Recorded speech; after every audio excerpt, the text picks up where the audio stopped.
Hello friends, இன்றைக்கி என்ன பார்க்க போகிறோன்னா கத்திரிக்காய் உருளைக்கிழங்கும் போட்டு ஒரு கடைசல் வாங்க எப்படி செய்கிறதுன்னு பார்க்கலாம். அதுக்கு தேவையான பொருள் வந்து கத்திரிக்காய், வெங்காயம், உருளைக்கிழங்கு, அப்புறம் ஒரு 4-5 பூண்டு, பெருங்காயம்,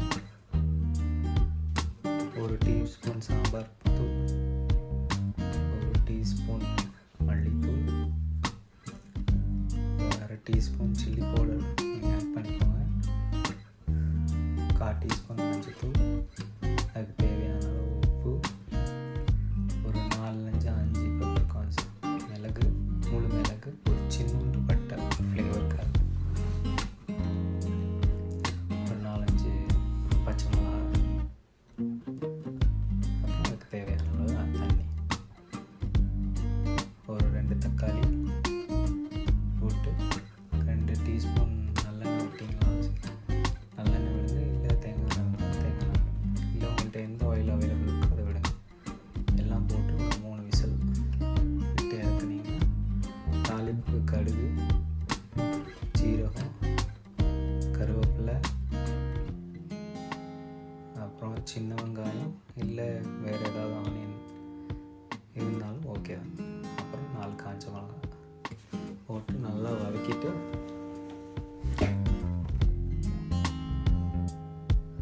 ஒரு லைட் ப்ரௌனுக்கு வர வதக்குங்க. லைட்டாக உப்பு ஆட் பண்ணிக்கோங்க, பெருங்காயம் கொஞ்சம் ஆட் பண்ணிக்கோங்க. அப்புறம் நம்ம 3 விசில் வச்சு வேக வச்சுருக்கோம்ல, அதை நல்லா மசிச்சுக்கோங்க, இல்லை மத்து வச்சு கடைஞ்சிக்கோங்க.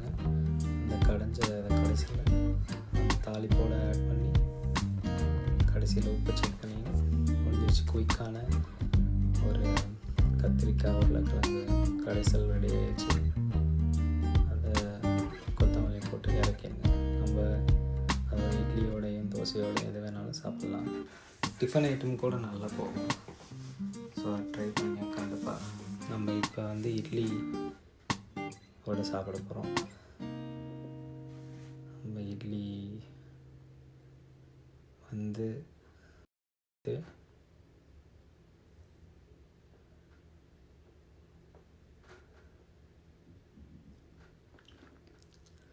வெந்தோடனே அந்த இட்லியெல்லாம் எடுத்து நல்லா சுட சுட சாப்பிட்டோம்னா சூப்பராக இருக்கும். பாருங்கள், இட்லியை நல்லா சாஃப்டாகவும் ஃப்ளஃபியாகவும் வந்திருக்கு. குஸ்குஸ்ன்னு இருக்கு பாருங்கள்.